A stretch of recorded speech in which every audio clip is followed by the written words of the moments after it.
예, 오늘은 갈라디아서 3장입니다. 갈라디아서 3장.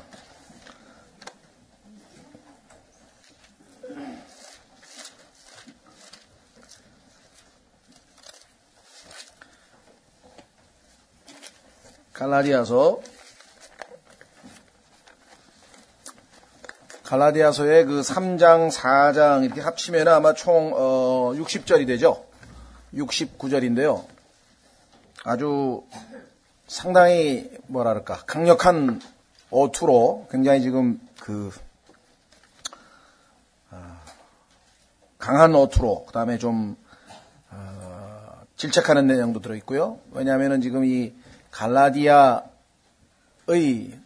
지역에 있는 교회들의 성도들이 복음을 제대로 받아들여서 쭉 잘 정상적으로 성장하다가 이 미혹하는 자, 소위 말하면 거짓 교사들이 들어와서 율법을 다시 지켜야 된다라고 하는 소위 말하면 거짓 복음이죠. 를 전했을 때 그것에 지금 말려 들어가서 다시 자기들이 율법이 아니라 은혜로, 믿음으로, 행위가 아니라 은혜로 구원받는다고 하는 그 복음을 받아들여서 구원받은 사람인데 다시 또 율법을 지켜서 소위 말하면 이 주님을 섬기고자 하는 그런 사람들에 대해서 지금 보호하는 차원에서 그들에게 질책도 하고 그다음에 그것이 왜 잘못됐는지를 아주 강력한 어조로 또 다양한 방식으로. 그래서 3장 4장에 보면은 6가지 논증을 하는데 6가지 방식으로 지금 이 얘기를 합니다. 처음에 1절서부터 지금 5절까지는 이제 개인적인 체험에 관해서 이제 처음 믿었을 때 너희가 어떻게 믿었는데 어떻게 이럴 수가 있느냐 뭐 이런 내용이 좀 들어있고요. 그 다음에 6절서부터 보면 이제 아브라함 구약의 6구절을 구약 성경을 인용하면서 우리의 믿음의 조상인 아브라함이 어떤 방식으로 행위가 아니라 믿음으로 구원을 얻었다고 하는 사실을 또 통해서 입증을 하고 그 다음에 하나님께서 아브라함과 맺은 언약 또 이스라엘 백성과 맺은 그 언약의 특성이 율법으로 인해서 언약 자체가 무효화되지 않는다고 하는 것을 또 다시 논증하고 그 다음에는 이스라엘과 율법과의 관계가 어떻게 이루어졌는지에 대한 논증을 또 하고 그 다음에는 갈라디아 사람들이 처음에 복음을 받아들이고 얼마만큼 바울과 올바른 복음의 진리 안에서 교제했는지 그 이야기를 또 한번 언급하고 그 다음에 이제 4장 끝부분에 가서는 그 유명한 옛날에 즉 땅에 있는 예루살렘과 하늘에 있는 예루살렘 즉 하갈이 낳은 아들과 사라가 낳은 아들이 무엇을 지금 예표하고 있는지 그 풍유라 그러죠. 비유를 통해서 마지막으로 또 율법과 은혜에 대한 논증을 하고 이렇게 합니다. 그러니까 갈라디아서 3장 4장의 핵심 내용은 처음에 시작할 때 너희가 성령으로 시작했는데 믿음으로 시작했는데 지금 다시 율법으로 다시 행위로 나아가려고 하는 것이 너희가 지금 속아서 잘못 알고 있는 것이라고 하는 것을 지적을 하고 이제 바로 잡아 주려고 하는 것인데 이게 사실 2000년 교회사 동안에 완전히 해결된 것이 아니에요. 그만큼 집요하게 우리 주변에는 잘못된 곳으로 우리를 꿰어내려고 꿰다 그러죠. 여기 지금 3장 1절에 보면 그 얘기가 나옵니다. 보십시오. 상당히 강력한 어두네요. 오 어리석도다 갈라디아 사람들아. 마태복음 5장 22절에 보면은 어리석은 자라고 라가라고 하면서 이 욕을 하게 되면 지옥에 던져진다고 성경에 써 있죠. 그렇죠. 여러분 생각 어떠세요? 읽으면서 그런 거 의심 안 해봤어요? 어떤 분들은 이런 것 때문에 엄청 고민하는 사람이 있어요. 왜? 야, 성경이 모순이 된다. 왜 예수님께서는 분명하게 말씀하시기를 마태복음에 말하기를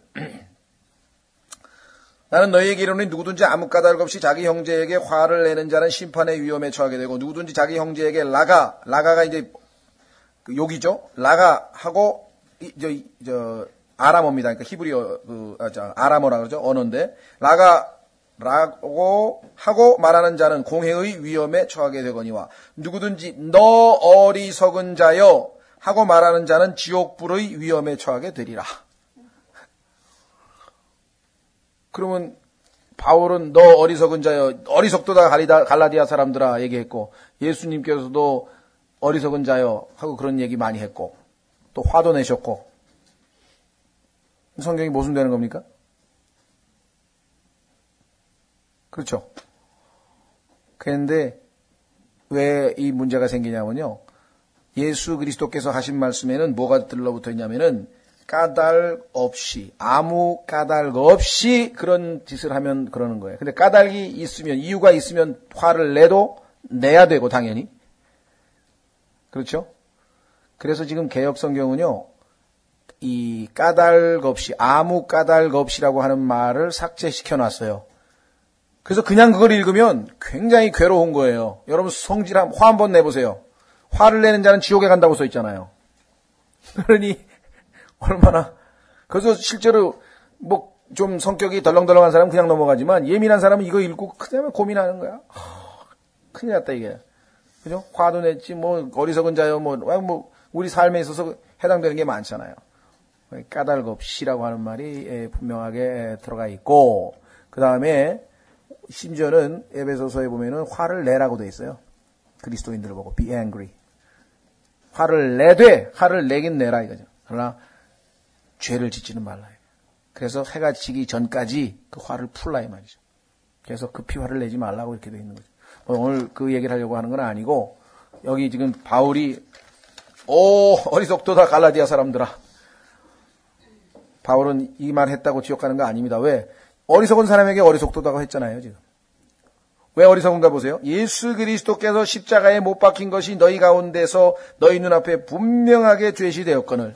바울이 제시했고, 복음으로 제시했고, 성경 공부로 제시했고, 오직 예수 그리스도의 공로로 구원을 얻고, 그분을 믿음으로 은혜를 얻고, 그분을 통해서, 여태까지 그렇게 쭉 가르쳐 놨는데, 이제 와가지고, 딴소리를 한다, 이게. 자, 딴소리를 하게 된 이유가 있습니다. 거기 보세요.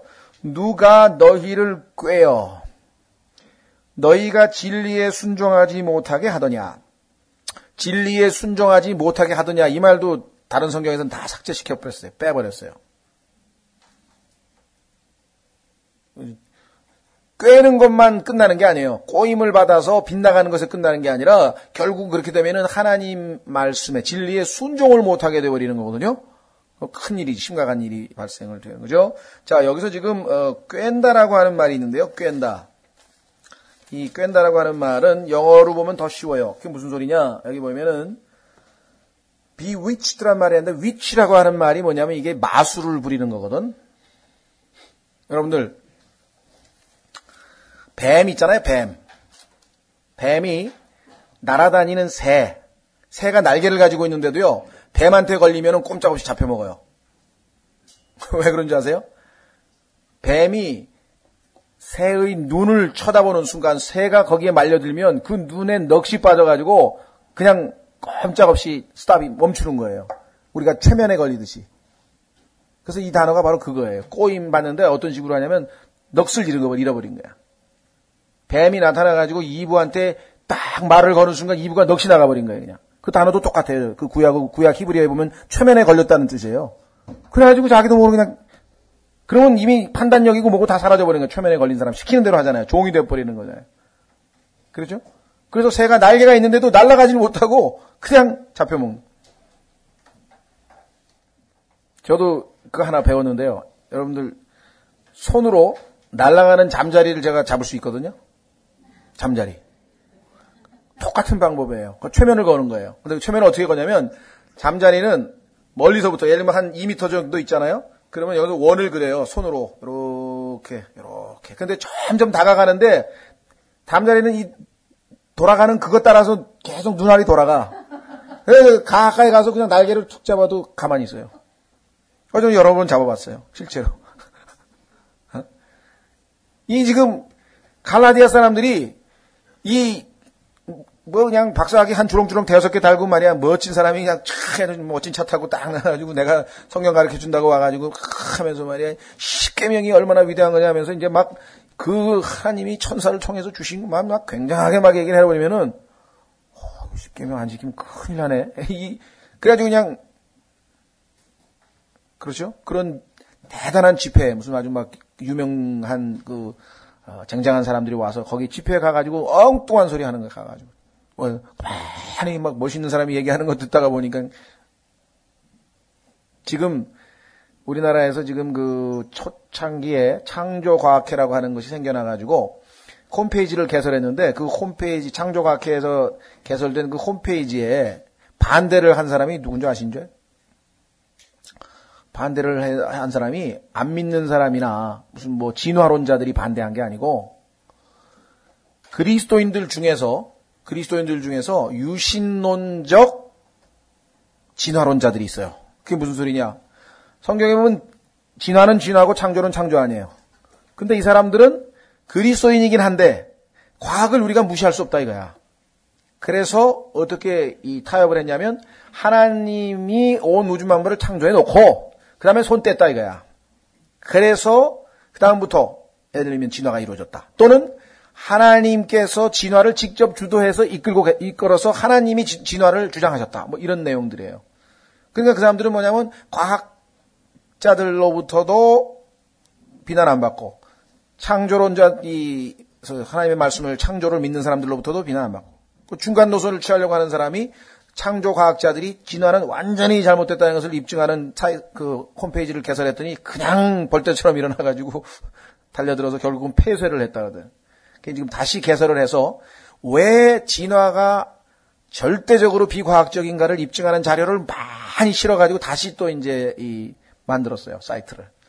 그게 지금 최근에 보면은 대학생들을 위한 자연과학 교과서를 만들었는데 거기에 이제 진화론과 창조론을 비교하는 그 내용들이 들어가 있습니다. 저도 한 10년 전에 나온 걸 봤는데 어제 국민일보에 보니까 며칠 전에 국민일보에 보니까 개정판이 나왔더라고요. 그래서 제가 몇 권 지금 라양대님한테 부탁해놨는데 관심 있는 분들은 대학생들에게 자연과학 교양 과목의 교과서인데 거기에 진화론과 창조론을 잘 비교해서 그러니까 이건 창조를 믿는 과학자들이 무조건 믿는다고가 아니라 과학적인 증거들로 이렇게 비교해 놓은 그런 교과서가 지금 나와 있습니다. 그러니까 우리 주변에는 믿는 그리스도인들인데 그렇죠? 진리가 아닌 것으로 사람들을 미혹하는 사람들이 많다는 거예요. 그렇잖아요? 지금 20세기 과학시대에 말이야. 어떻게 진화론을 우리가 무시할 수 있느냐. 진화론도 맞기는 맞고 그러면서 이제 막 적당하게 섞어버리는 그런 경우가 아주 종종 있습니다. 근데 아시다시피요. 생명은 생명으로부터 나오는 거예요. 그럼 여러분 잘 아시는 파스텔이라고 하는 분 있잖아요. 그죠? 우리나라는 파스텔 우유가 유명하지만 파스텔 유명한 과학자 아니에요. 프랑스의 유명한 과학자가 소위 말하면 원시 상태, 옛날 원시 상태의 어떤 실험 장치를 만들어 가지고 그 안에다가 유기물이고 하여간 소위 말하면 그걸 다 집어넣어 놨대요. 온갖 물질을. 그러면서 뭐라고 했냐면 100년을 기다리고 200년을 기다리고 300년을 아무리 기다려도 이 안에서는 생명이 안 나온다 이게.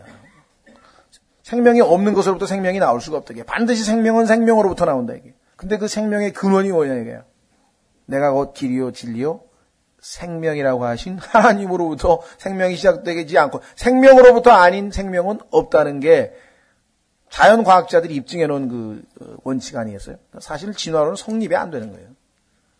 어떻게 그냥 물질에서 그냥 생명체가 나왔다고 하는 얘기를 무지몽망하게 할 수 있는지 모르겠는데 그래서 진화론자들이 믿음에 환한한 굉장한 사람들이죠. 그렇죠?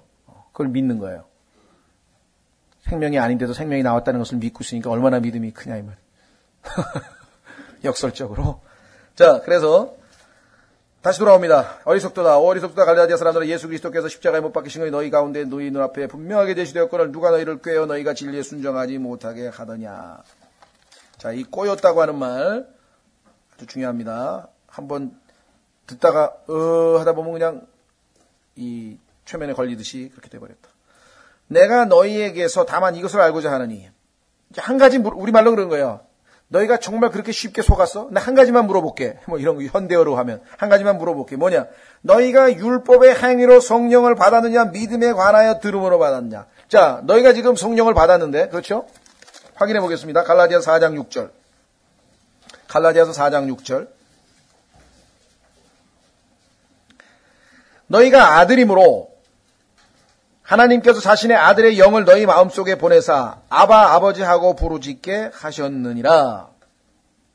그렇죠?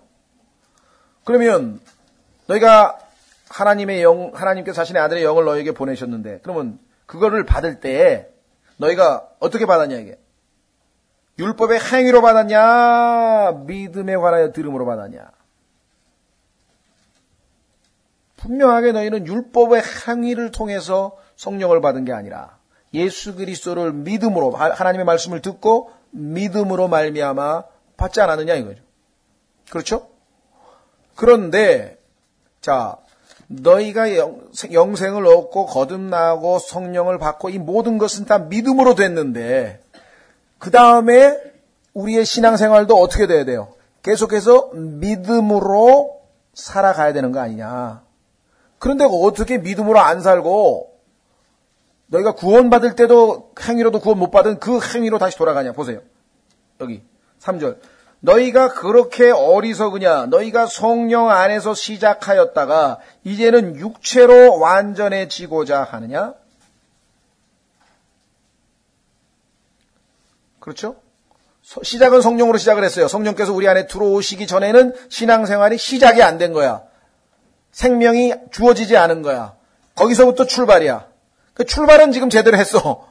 근데 왜 가다가 갑자기, 여러분, 저는 나비가 애벌레에서, 그죠? 번데기, 애벌레인가요? 애벌레에서 이제 그 껍데기를 벗고 이제 나비로 올라가잖아요. 날라 올라가잖아요. 그런 거 여러분들 동물의 왕국이나 이런 데서 보셨습니까? 신기하죠? 아이고, 이게 무슨 버러지같이 기어댕기던 구더기 같은 게, 갑자기 이렇게 툭 터지더니 갑자기 날개가 삐죽삐죽 나오면 나비가 나와가지고 갑자기 툭 하더니 샥 날아가잖아요. 그렇죠? 근데 그 나비가 그렇게 해서 날르기 시작을 했는데 갑자기 저기 가더니 바닥에 주저앉아서 다시 기기 시작을 했다. 이게 말이 돼. 지금 웃지만 얼마나 많은 그리스도인들이 옛날 애벌레 시적으로 다시 율법으로 지켜가지고 주일 성수하고 철야기도 하고 뭐 해야 되고 뭐 안 하면 안 되고 해야 되고, 완전히 날개를 지닌 채로, 성령을 지닌 채로 다시 기기 시작하는 거예요. 다시 육체로 시작하는. 성령님이 기가 막혀서 안에서 네 맘대로 해보라. 할 일이 없잖아. 성령님께서 내 안에서 역사를 하려고 그러는데 성령께 의탁을 안 하고 성령을 쫓아 사는 게 아니라 다시 육신을 쫓아, 그래, 내가 오늘부터 성경 3장씩 읽고, 그 다음에 기도 20분씩 하고, 매일 전도 한 번씩 하고, 그 다음에 뭐 하고. 자기가 자기 율법을 정해놓고 막, 이를 악물고 막 하는 거예요. 그게 얼마나 오래 가겠어요? 뻔한 얘기거든요? 왜? 육신은 약해서 못한다고 벌써 선언이 내려져 있잖아요. 그걸로 가능하면 예수님이 뭐하러 십자가에서 돌아가시냐고. 자, 로마서 8장으로 갑니다. 그러니 참 안타까운 게요. 그리스도인들 보고 십계명을 반드시 지키십시오. 이어 설교하는 사람이 있어요. 나 예? 목사 그렇게 설교한다고. 이거야말로 정말. 자, 로마서 8장 보세요. 그러므로 이제 그리스도 예수님 안에 있는 자들에게는 정죄함이 없나니 1절. 그들은 육신을 따라 걷지 아니하고 성령을 따라 걷느니라. 이제는 기어댕기는 게 아니야. 이제 날아댕기는 거야. 이제 나비야, 나비. 근데 왜 자꾸 또 다시 기어댕기려고 그러냐 이거예요. 그래서 뭐라고 얘기했어요? 이는 그리스도 예수님 안에 있는 생명의 성령의 법이 바뀌어서 이제 나르는 법이야, 이제. 죄와 사망의 법에서 나를 해방시켰기 때문이라. 그 애벌레 껍데기에서 나왔잖아. 나왔는데 왜 안 나온 것처럼 다시 또 죄와 사망의 법을 다시 또 적용시키려고 하냐고요. 그렇죠? 자, 3절. 율법이 육신으로 말미암아 연약하여. 우리 육신이 얼마나 연약한데, 아니 작심삼일이란 말도 못 들어봤어요? 그렇죠? 담배를 끊는다고 그냥 큰 선언을 하고 해도 그거 성공한 사람이 몇 명 되나 한번 보세요. 여러분들 1년에 계획 다 세워가지고 지킨 거 몇 번이나 되는 거 생각해 보세요. 예? 그건 못 지키는 거예요. 그냥 안 되는 일을 지금 하고 있는 거예요. 그게 아니야. 매 순간 하나님의 은혜로 성령께 나를 지배하시면, 그렇죠? 누구 말 맞다나 1분 동안 믿음으로 살 수 있죠. 그렇죠? 그러면 2분도 믿음으로 살 수 있는 거예요. 그럼 3분도 믿음으로 살 수 있는 것이고. 그렇잖아요. 내가 1분 동안 내 믿음으로 살 수 있다. 그러면 계속 믿음으로 살 수 있는 거예요. 그렇잖아요. 나비가 1분 동안 날 수 있으면 2분 동안도 날 수 있는 거야. 근데 1분 날고 나서 이제 난 더 이상 못 날아. 그러고 다시 주저앉아. 자, 이게 법이에요, 법. 법칙이라고 하는 것은 자동이에요. 예를 들면은 만유인력의 법칙은요. 여기 여러분들이 이제 문 열고 뛰어내리면 그냥 자동으로 떨어져요. 만유인력의 법칙에 의해서. 성령께서 내 안에 역사하시면 생명의 성령의 법이 예수 그리스도의 생명을 바깥으로 표현하고 나타내 자연스럽게. 나비가 이를 악물고 날아가는 거 봤어요? 날아야지. 그 신앙생활을 그렇게 하는 사람이 있다고. 그러니 얼마나 하나님께서 위에서 보면 안타까워. 예, 인상 쓰지 말고 그냥 자연스럽게 날아간단다. 근데 아니에요. 저는 날아야 됩니다. 그 신앙생활이 엄청 쉬운 거예요. 언제? 내가 아니고 그리스도께서 내 안에서 하시면. 그게 지난번 갈라디아서 2장 20절인데 이리 갔다 내가 하면 죽을 곳을 지치고 힘든 게 신앙생활이고, 그래서 신앙생활이 너무너무 힘들다 그런 분이 있어요. 그러면 안타까워. 그냥 인상 안 쓰고 자연스럽게 해도 다 날아가는데 왜 저렇게 막 어깨에 힘을 주실까? 보세요. 율법이 육신으로 말미암아 연약하여 능히 하지 못하는 것을, 그럼 누가 해요? 하나님께서는 하시나니 자신의 아들을 죄 있는 육신의 모양으로 보내시고 또 죄로 인하여 그 육신 안에서 죄를 정죄하셨느냐. 여러분의 육신은 나약해서 아무짝에도 쓸모없고 하나님을 기쁘시게도 못하고 하나님의 말씀에 순종도 못하고 율법을 지킬 수도 없고 폐기 처분해버렸단 말이에요. 십자가에서 폐기 처분한 육신을 가지고 왜 또 하나님을 기쁘시게 하려고 애를 쓰느냐.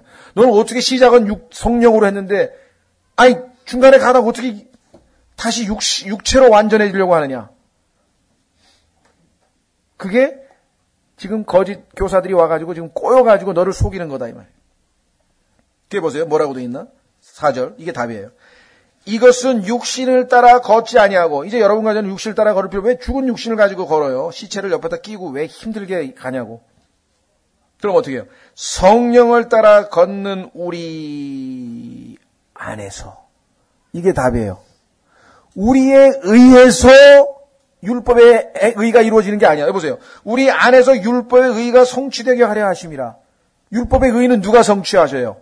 내 안에 계신 그리스도께서. 왜? 그분은 33년 반 동안 율법의 의를 모조리 성취하신 분이에요. 예수님은 이를 악물고 하신 게 아니라 믿음으로 예수님의 성품 자체가 충분히 율법을 다. 왜? 숫자에 뭐 하지 마라 총 10개거든요. 10계명. 이게 우리로 치면 헌법과 같은 것이고요. 그 나머지 603개가 있어요. 그 603개에 보면은 민법, 형법, 무슨 법, 하여간 온갖 종류의 아주 그런 그 규례들이 있어요.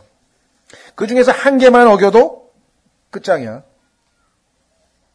영원한 지옥이야. 근데 어떻게 그 하나도 안 어기고 평생 동안 매 순간 다 지키려고요? 그게 얼마나 저주예요. 보세요. 로마서에서 뭐라고 돼 있나? 갈라디아서에서 뭐라 그랬나? 그건 저주라 그래, 저주. 율법 아래 놓여 있는 건 저주잖아요. 613개 법률 다 외지도 못하겠네. 그렇잖아요. 뭐가 뭔지도 몰라 하다가 그냥 자연스럽게 살았는데 너 이거 어겼고 막 계속 어기는 게 나와. 심지어는요, 유대인의 율법에 보면은 화장실 가는 법도 있어요. 화장실에 갔을 때 땅을 파가지고 볼일을 다 본 다음에 어떻게 해서 덮고 그거 안 지키면 그 다 율법에 어긋나는 거야. 율법에 다 어기는 거야. 위생법 안 지키면. 예? 그 여러분과 저는 땅도 안 파고 그냥 수세식 화장실에 가니 다 율법을 어기는 거라고 지금. 그죠? 구약의 율법으로 치자면. 보세요. 뭐라고 돼 있나. 갈라디아 3장 몇 절입니까? 10절. 율법의 행위에 속한 자들은 다 저주 아래 있나니 기록된 바 율법책에 기록된 모든 것을 행하기 위하여 항상 모든 것을 다 지켜야 돼. 이것만큼 부담스러운 게 어디 있어요? 거하지 아니하는 자는 다 저주받은 자니라 하는. 구약 성경에 보면요, 뭐 하면 저주받고, 뭐 하면 저주받고, 저주받고, 저주받고, 계속 저주받는. 그러니, 하나님께서 우리에게 알려주시고자 하는 바가 뭐예요? 율법을 통해서. 율법은 너희를 저주한다. 이게 왜? 너희는 육신이 약해서 그 율법을 못 지켜. 그러니까 빨리 누구를 찾아야 돼? 예수 그리스도께로 나아오도록 하기 위해서, 도움을 주기 위해서 지금 하나님께서 율법을 줬는데, 그걸 착각해가지고 자기 의를 드러내려고 율법을 지키겠다고 그냥 아둥바둥 되는 게 이스라엘 사람들이고, 구원받은 후에 다시 육체로 자기 의를 내세우려고 하는 이 갈라디아 사람들이 속은 사람. 그래서 아까 답은 뭐예요?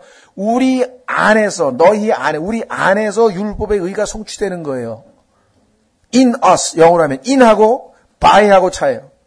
by us, 그러면 이건 심각한. 그래서 엉터리 성경에는, 영어 성경에 보면 in을 전부 by로 고쳐놨어요. 그건 저주 아래 놓이는 거예요. 우리에 의해서 율법의 의가 성취된다고? 그럼 예수님이 왜 돌아가셔? 안 되죠. 자, 다시 돌아옵니다. 그래서 3절, 너희가 그렇게 어리석으냐? 너희가 성령 안에서 시작하였다가 이제는 육체로 완전해지고자 하느냐? 아니다 이 말이죠. 그래서 이제 뭐라고 선언하냐면, 너희가 그토록 많은 것들로 헛되이 고난을 당하였느냐? 과연 그 일이 헛되냐? 이제껏 너희가 믿음으로 의롭게 되어서, 유대인들이 너 할례 안 받았어? 너 율법 안 지켜? 뭐 안식일 안 지켜? 그래가지고 지금 잔뜩 핍박을 받고 이제껏 많은 고난을 받았는데, 그럼 그게 다 헛된 거냐 이 말이야. 진리를 따라 이제까지 살아놓고. 5절, 그런즉 너희에게 성령을 제공해 주시고 너희 가운데서 기적을 행하시는 그분께서 그것을 율법의 행위로 하시느냐, 믿음에 관하여 들음으로 하시느냐. 한마디로 해서 율법이 아닌 믿음으로 살리라. 자, 중요합니다. 이 갈라디아서 3장 어디입니까? 11절로 내려가시면, 그러나 하나님의 눈앞에서는 아무도 율법으로 의롭게 되지 못할 것이 분명하니 의인은 믿음으로 살리라 하였느니라. 자, 세 번이 나옵니다. 이 구절이 한번 확인해 보겠습니다. 로마서 1장에 가면은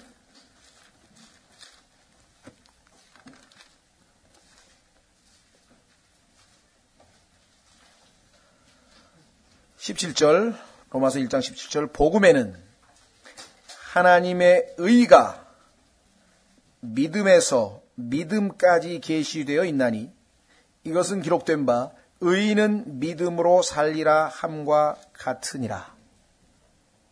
자, 잘 들어보십시오. 자, 여기서 지금 의인은 믿음으로 살리라 함과 같으니라. 자, 로마서에 한번 나왔죠? 갈라디아서에서 한번 나왔죠? 그렇죠.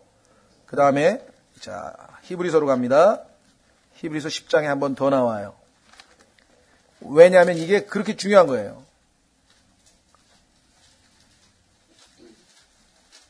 히브리서 10장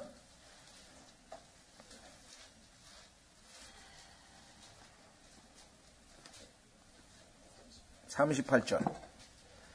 히브리서 10장 38절 보십시오. 이제 의인은 믿음으로 살리라. 자, 이 단어, 이 세 가지 요소가 들어가 있죠. 자, 첫 번째 로마서 1장에 나와 있는 대로 의인은, 그렇죠? 의인은 믿음으로 살리라. 그렇죠? 영어로 치면 순서가 딱 들어맞아요. 영어로 하면 the, 여기 나와 있는 것처럼 the just. 의로운 사람, 의인. 자, 로마서는 여러분과 제가 어떻게 의인이 됐다고, the just, 어떻게 의롭게 됐다고 얘기했습니까? 믿음으로. 그렇죠? 믿음으로 의롭게 됐죠? 그러면은 the just가 될 때 믿음으로 의롭게 됐죠. 그러면 그 사람은 믿음으로 의롭게 된 다음에 그 다음에 어떻게 살아야 돼요? 살 때. 똑같이 믿음으로 살아야죠. 그렇죠? 자, 보세요. 의인은 로마서에서 우리에게 가르쳐주는 것은 우리가 어떻게 의인이 됐는가를 가르쳐주는 거예요. 그죠? 갈라디아서에서는 live, 살아야 해요. 성령으로, 믿음으로 살아야 된다 이게야. 그렇죠? 그럼 히브리서 여러분 잘 아시는 11장에 뭐가 나와요? 믿음의 장. 히브리서에서 뭘 가르쳐요? 믿음으로. 그래서 의인은 믿음으로 살리라고 하는 이 표현이 3번에 걸쳐 나오는데 로마서에서 나오는 거는 의인을 강조하는 거예요. 우리가 어떻게 의인이 되느냐? 믿음으로 거저 하나님 앞에 의롭게 되는 거죠. 그렇죠? 의인. 그 다음에 갈라디아서는 생활에서 실제 우리의 삶, 살아내라 이거야. 히브리서에서는 강조하는 것은 믿음으로. 그래서 이 세 번에 걸쳐서 반복하는데 하나님께서 가장 그 문맥에 맞게, 교리에 맞게 로마서, 갈라디아서, 히브리서. 로마서에서는 의인을 강조하고 갈라디아서에서는 살리라를 강조하고 히브리서에서는 믿음으로를 강조하고. 자, 그러면은 다시 로마서 봅니다. 1장 17절에 보니까 믿음에서 믿음까지. 이게 무슨 소리냐? 여러분, 의인은 믿음으로 살리라 했을 때 그 믿음하고 로마서 5장으로 갑니다. 로마서 5장 1절의 믿음하고 같은 건가 다른 건가 잘 보세요.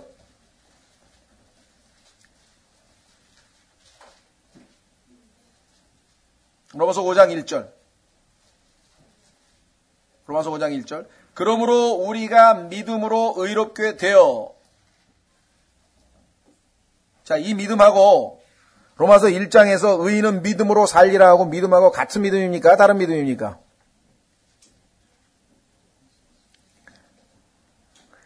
물론 믿음은 같은 거죠. 그러나 로마서 5장 1절에서는 구원받기 전에 왜 의롭게 되진 않았잖아. 아직 의롭게 안 됐죠? 그러니까 의롭게 되기 위해서 우리가 행사한 믿음. 그렇죠? 내가 예수 그리스도를 믿으니까 그때 죄인인 상태에서 믿은 거 아니에요? 그렇죠? 나 아직 예수님 안 믿었죠?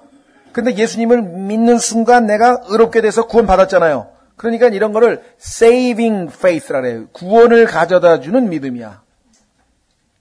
그렇죠? 그 다음에 이제 구원을 받은 다음에 그 다음에 어떻게 살아야 돼요? 다시 또 믿음으로 살아야 되는데 믿음으로 안 살고 아까 율법으로 그렇게 산다 이 말이에요. 그 문제가 발생하는 거예요. 그래서 믿음에서 믿음으로. 무슨 믿음? 처음에 구원을 가져다 주는 믿음에서 생활에 실천하는 믿음으로. 믿음에서 믿음으로 나아가야 되는데 믿음에서 믿음으로 안 가고 다시 옛날로 돌아가 버려요. 그게 갈라디아 사람들의 실패의 원인이었대요. 그렇죠? 자, 그래서 믿음에서 믿음으로 나아가야 되는데 믿음에서 그쳐버렸어. 자, 여기에 이제 문제가 있는 거예요. 처음에 여러분과 제가 믿을 때에는 그게 누구 믿음이냐면요. 우리 믿음이에요. 내가 예수님을 믿은 거 아니에요. 그렇죠? 그런데 그 믿음은 너무나 작어. 예수님 복음을 들었어. 예수님 복음 듣고 이분을 믿어야지. 이분이 너무 좋으신 분이구나. 나를 위해서 이렇게 십자가에서 죽으시고 나를 건져 너무 감사하면서 예수님을 믿기도 하고 예수님을 사랑하기도 하고 그렇죠. 그런데 그 사랑이 오래 갑니까? 오래 안 간다. 이 약하다 이게. 우리 믿음도 마찬가지. 약하다 이게. 얼마 안 간다. 그렇죠. 자, 이게 이제 무슨 소리인가 좀 들어보십시오. 의인은 믿음으로 살리라고 하는 말은 구약성경 하박국 2장 4절을 인용한 거예요. 구약성경을 한번 확인해 보겠습니다. 근데 구약성경에 가면은 하나가 뭔가 달라요. 차이가 있어요. 뭐가 차이가 있나 보세요. 이게 여러분이 신약과 구약의 차이를 이해하는 방법이에요. 자, 호세아 2장 4절에 가면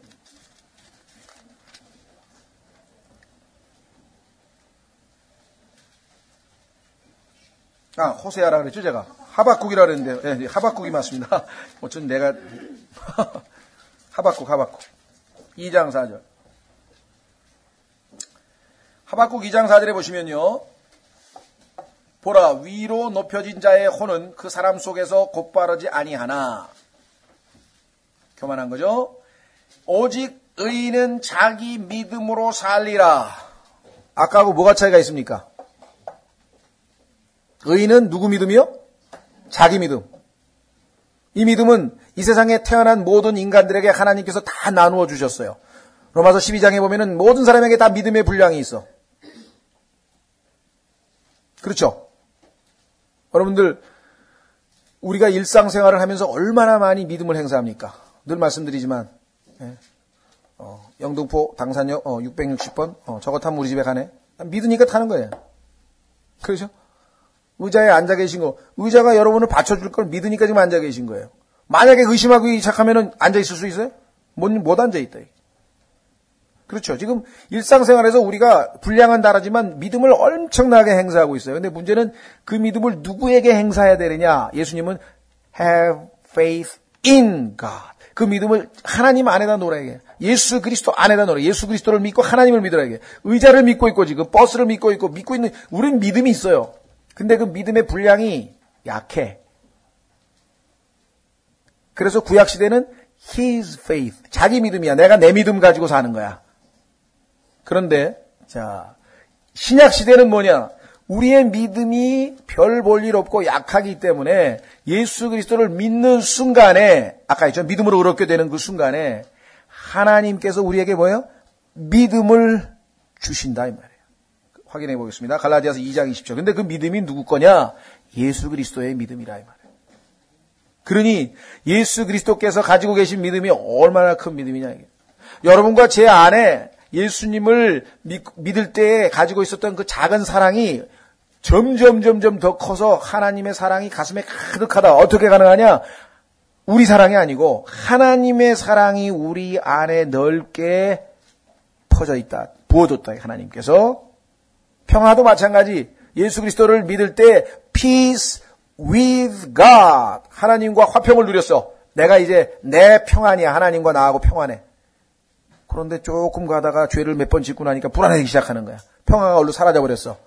그런데도 불구하고 우리는 다시 평강을 얼마든지 되찾을 수 있어. 왜? 그래서 my peace. 예수님께서 내 평안을 너에게 주노라.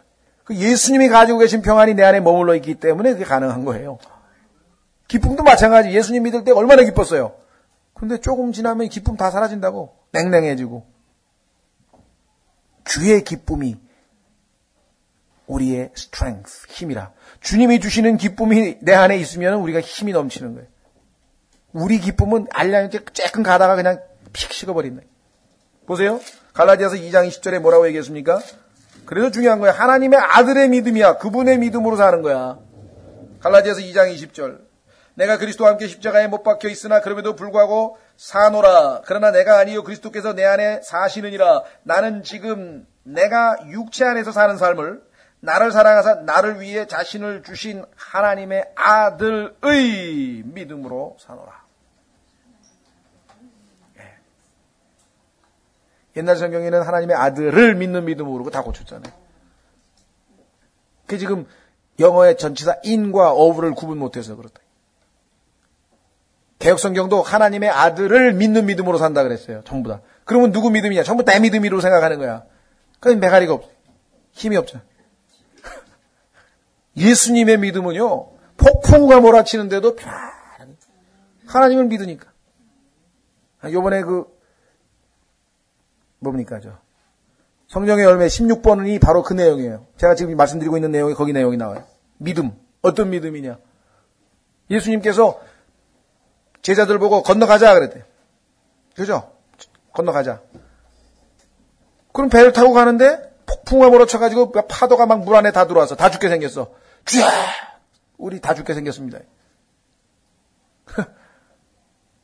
그렇죠? 근데 예수님은 주무시고 계셔. 근데 예수님께서 일어나셔서 잔잔하게 명하셨어. 잔잔하라. 다 가라앉혔어. 그 다음에 제자들에게 뭐예요? 너희가 어찌하여 no faith, 믿음이 없느냐. 성경에 보면은 어떤 구절에는 믿음이 적으냐. 그러니까 우리 믿음은 적든지 아예 그냥 다 날아가가지고 통째로 없어지든지. 여러분들 그런 느낌 없어요? 어떨 때 너무 피곤하고 막 짜증이 나고 막 온몸이 피곤하고 막 그러면요. 여러분 어떠세요? 내가 하나님의 자녀라고 그런 느낌이라도 있습니까? 전혀 아니에요. 믿음이고 뭐고 다 살아버린 거예요. 이게. 그런데 누구 믿음이 내 안에 남아있어요? 예수 그리스도의 믿음이 남아있기 때문에 조금 지나면 다시 그 와중에서도 다시 믿음 생활을 또 시작을 한다. 또 계속한다. 그러니까 안심해도 되는 거예요. 예수 그리스도의 믿음이 내 안에 와 있고 하나님의 사랑이 내 안에 있고 주의 기쁨이 내 안에 있고 그분을 신뢰만 하면 금방 회복이 되는 거야. 그렇죠? 그래서 그 믿음에서 믿음으로 나아가는 삶을 살으려고 하는 게 갈라디아서예요. 그런데 중간에 가다가 믿음으로 안 살고 엉뚱하게 다시 아까 얘기한 것처럼 나비가 된 신분을 잊어버렸는지 갑자기 날다가 그냥 다시 주저앉아가지고 기기 시작하니까 야, 넌 미쳤냐? 이게 지금 이 어리석은 자들아. 갈라디아 사람들아. 보세요. 5장으로 가보세요. 갈라디아서 5장. 그리스도께서 우리를 자유롭게 하려고 자유를 주셨으니 나비가 자유를 얻었잖아요. 이제 활활 창공을 날아다니는데 그러므로 그 안에 굳게 서고 다시는 속박의 멍에를 매지 말라. 다시 율법으로 돌아가가지고 뭐 하지? 뭐 하면 안 돼? 해야 돼? 하지 말아야 돼? 해야 돼? 하지 말아야 돼? 그거 좀 그만하라 이거 이제. 아무짝에도 상관없는 거예요. 이거. 뭐든지 자유야. 다만 밑으로 내려갑니다. 13절. 우리는 뭐든지 다 자유인데 다만 보세요. 형제들아 너희가 부르심을 받아 자유함에 이르렀으니 오직 자유를 육신의 기회로 쓰지 말고 사랑으로 서로를 섬기라. 이 소중한 자유함을 그죠? 유익한 데 쓰라 이 말이에요. 예? 나비처럼 날아다니면서 말이죠. 이 암술에서 뭐 꽃가루 띄어다가 숯술에다 갖다 붙이고 그래가지고 이렇게 해가지고 맺어주고 서로 이렇게 열매 맺게 해주고 그런 일을 하라 이 말이에요. 날아가가지고 엉뚱한 데 가가지고 자유를 누린다고 해가지고 잘못된 짓을 하지 말고. 자, 다시 돌아옵니다. 갈라디아서 3장 5절까지 우리가 지금 살펴봤습니다. 참으로 핵심적이고 중요한 내용인데요. 자, 이제 6절서부터는 뭐 쉽습니다. 아브라함 얘기니까 쭉쭉 읽어갑니다. 이것은 곧 아브라함이 하나님을 믿음에 그것을 그에게 의로 여기셨느니라 함과 같으니라. 자, 너희가 믿음으로 의롭게 된 것은 하나님께서 이미 아브라함도 동일한 방법으로 그렇게 되지 않았느냐. 그런즉 너희는 믿음에 속한 자들 곧 그들이 아브라함의 자녀인 줄 알지어다. 믿음으로 구원 얻고 믿음으로 사는 사람들이 바로 아브라함의 진정한 자녀다. 영적 자녀죠. 또 하나님께서 믿음을 통해 이교도들을 의롭게 하려 하심을 성경 기록이 미리 보고 아브라함에게 미리 복음을 선포하여 이르되 내 안에서 모든 민족들이 복을 받으리라 하였으니 그런즉 이와 같이 믿음에 속한 자들은 믿음이 충만한 아브라함과 함께 복을 받느니라. 자, 아브라함과 우리와의 비교입니다. 그런데 율법의 행위에 속한 자들은 다 저주 아래에 있나니 기록된 바 율법책에 기록된 모든 것을 행하기 위하여 항상 그것들 가운데 거하지 아니한 자는 다 저주받은 자니라 하였느니라. 야고보서도 기록되어 있죠. 율법에 있는 거 다 지키지 못하면 한 개라도 어기면 율법을 어긴 거야 그게. 그렇죠? 한 개라도 어기면. 그래서 11절 그러나 하나님의 눈앞에서는 아무도 율법으로 의롭게 되지 못할 것이 분명하니 의인은 믿음으로 살리라 하였느니라. 12절 또 율법은 믿음에서 나지 아니하고 오직 그것들을 행하는 사람은 그것들 가운데서 살리라 하였느니라. 하루도 613개를 항상 뭘 어겼지? 가면서 613개 이거는 했고 요거는 했고 요거는 요거 어겼네. 큰일 나네. 이게 얼마나 이게 얼마나 괴로운 인생이네. 그죠? 종교 생활하는 사람처럼 괴로운 거 없어요. 그러니까 막 108번뇌가 오는지 막 가가지고 막 수도를 하고 그 중세 카톨릭에도 수도원에서 보면 참여한다고 막 째찍질로 등 막 때리고 자해하고 막 전부 다 이게 율법의 속박에 걸려가지고 지금 그죠? 예수 그리스도로 말미암아 자유함을 누리지 못한 사람들. 자, 그래서 우리는 이제 그 유명한 구절 13절 그리스도께서 우리를 위해 저주가 되사 그 율법이 가져다 주는 저주는 예수님이 받으셨다. 예수님이 우리를 대신해서 저주가 되사 율법의 저주에서 우리를 구속하셨으니 기록된 바 나무에 달리는 모든 자는 저주받았느니라 하였느니라. 구약에 기록된 대로 예수님이 나무에 달리셨죠. 십자가에 달리셔서 우리를 대신해서 저주받은 것이 분명한 거 아니냐. 그런데 왜 다시 너를 저주받게 할 수 없는 그러한 역할과 기능을 가지고 있는 율법으로 또다시 들어가느냐. 그 저주 아래로 왜 또다시 들어가느냐. 그냥 어리석도다 할 수밖에 없잖아요. 그렇죠? 자, 여기서 지금 한 가지만 다음 시간에 14절부터 더 구체적으로 살펴보고요. 8절에 나와 있는 구절 한번 좀 살펴보려고 합니다. 이게 무슨 소리냐? 성경이 신성을 가지고 있는, 즉 하나님과 동일시되고 있는 내용이 여기 나와 있어요. 그게 무슨 소리냐? 자, 잘 보십시오. 또 하나님께서 믿음을 통해 이교도들을 의롭게 하려 하심을, 아브라함도 믿음으로 의롭게 된 것처럼 성경 기록이 미리 보고, 이 성경이 살아있는 거네요. 성경이 미리 보았대요. 주어가 성경이에요, 성경. 성경 기록이 미리 보고, 그 다음에 어떻게 했습니까? 아브라함에게 미리 복음을 선포하여 이르되 내 안에서 모든 민족들이 복을 받으리라 하였으니. 자, 창세기 18장에 가면은 이 말씀이 그대로 나오는데, 내 안에서 모든 민족이 복을 받으리라는 말씀이 나오는데, 그것을 하신 분이 누구냐면 주님이셔요. 하나님이셔요. 근데 하나님이 아브라함에게 얘기했는데 여기는 성경이 했다는 거야.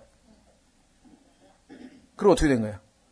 성경이 곧 하나님. 이게 맞는 말 같으면서도 위험스러운 말이에요. 그러니까 성경이 하나님과 동일시됐죠. 하나님은 아니야, 성경은. 종이에 기록되어 있는 그거야. 그러나 성경은 신성이 부여되어 있는 하나님의 말씀이다, 이 말이에요. 보통 말씀하고는 틀리다, 이거예요. 이 말씀은 성경에 보니까 무슨 말씀입니까? 의의 말씀, 생명의 말씀, 선한 말씀, 믿음의 말씀, 많은 뭐가 앞에 붙어 있어요. 그 중에서도 뭐야? 하나님의 말씀이에요. 신성이 들어가 있어가지고 인격체처럼 말씀을 했다. 아브라함에게 복음을 전해줬다 그랬죠. 자, 또 한 구절 찾아보겠습니다. 로마서 9장에도 보면은요, 성경이 신격화되어 있는 구절이 또 하나 있어요. 히브리서 9장 17절. 로마서. 맞습니다. 로마서 9장 17절. 여기도 출애굽기를 읽어보면 분명히 주님께서 말씀하셨는데 주님 대신에 주어가 바뀌어버렸어요. 로마서 9장 17절. 성경 기록이 파라오에게 이르기를 내가 바로 이 목적을 위해 너를 일으켜 세웠나니 이것은 내가 네 안에서 내 권능을 보이고 내 이름을 온 땅에 두루 밝히 알리려 함이니라 하시나니. 이 말씀을 구약에 하나님이 하셨거든요. 직접. 그런데 성경 기록이 했대. 자, 성경의 신격화, 성경이 신성을 지니고 있는 거죠. 자, 한 구절 더 보겠습니다. 히브리서 4장. 히브리서 4장에 가면요, 아예 성경을 그 분이라고 해서 그 분, 인격화해서 그 분 확인해 보겠습니다.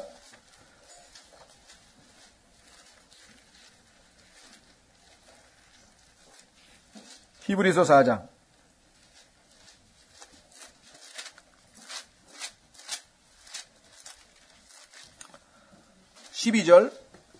히브리서 4장 12절.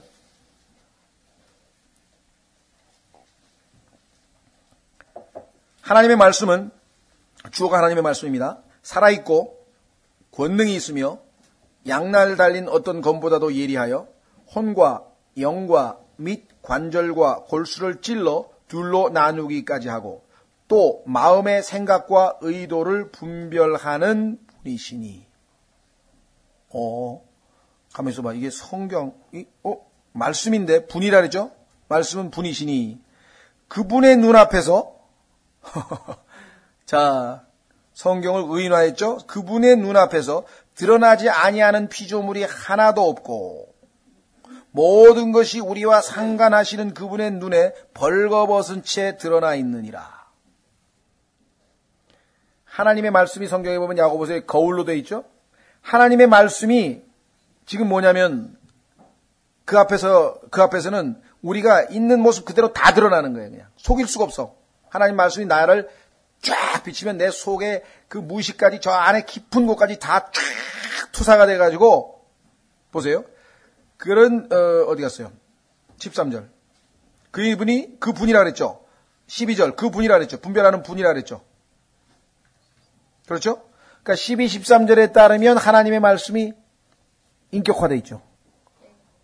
그러니까 아까 갈라디아서나 3장 8절이나 로마서 9장 17절에 얘기한 것처럼 하나님의 말씀이 신성을 지니고 있다는 것을 우리가 확인해요. 얼마만큼 이 하나님 말씀이 신성을 지니고 있는가 하면 하나님께서는 자신의 말씀을 확인해 보겠습니다. 시편 138편 2절. 시편 138편 2절에 보시면 얼마만큼 높이셨는가, 얼마만큼 크게 하셨나 보세요.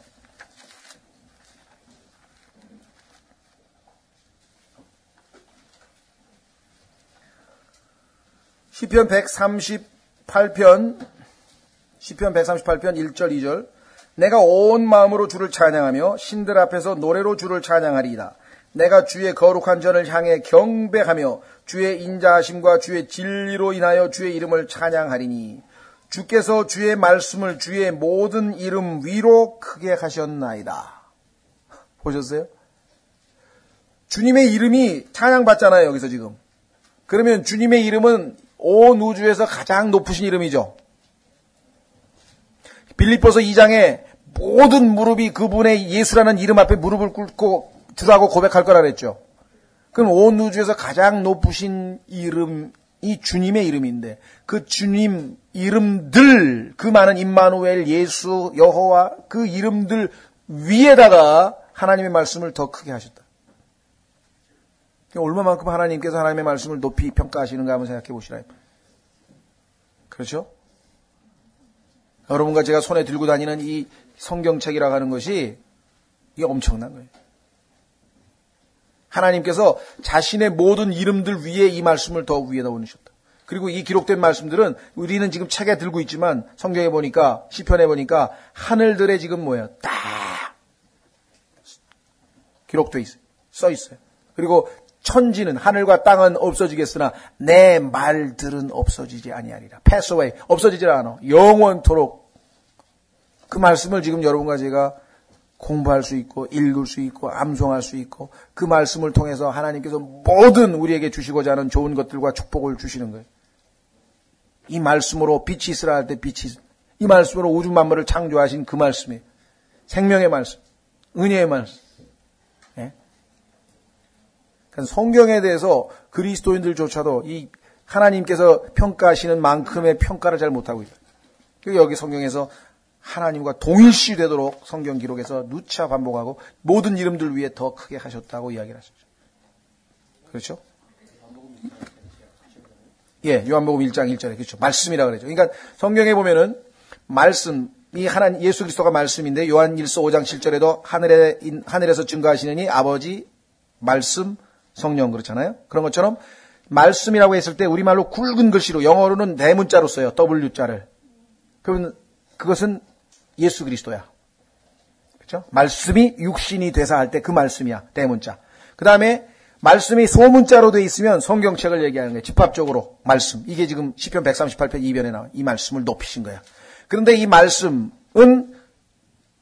WORDS 말씀들로 단어들로 구성되어 있어. 그래서 그 단어들 하나하나에 하나님께서 영감을 불어넣으신 거야. 자, 성경 기록자에게 영감을 주신 게 아니에요. 착각하지 마세요. 사람이 영감 받다고 성경에 써 있지 않아요. All scripture is given by inspiration. 하나님의 단어들, 이 성경에 기록된 말씀들 하나하나가 다 영감에 의해서 주어진 것이 사람이 영감을 받은 게 아니에요. 영감 받은 사람이 기록한 게 아니에요. 사람 드높이는 법이 없어요, 성경은. 왜? 그 사람 다 죽었잖아. 성경 기록한 사람. 말씀들은 여전히 살아있죠. 예? 예.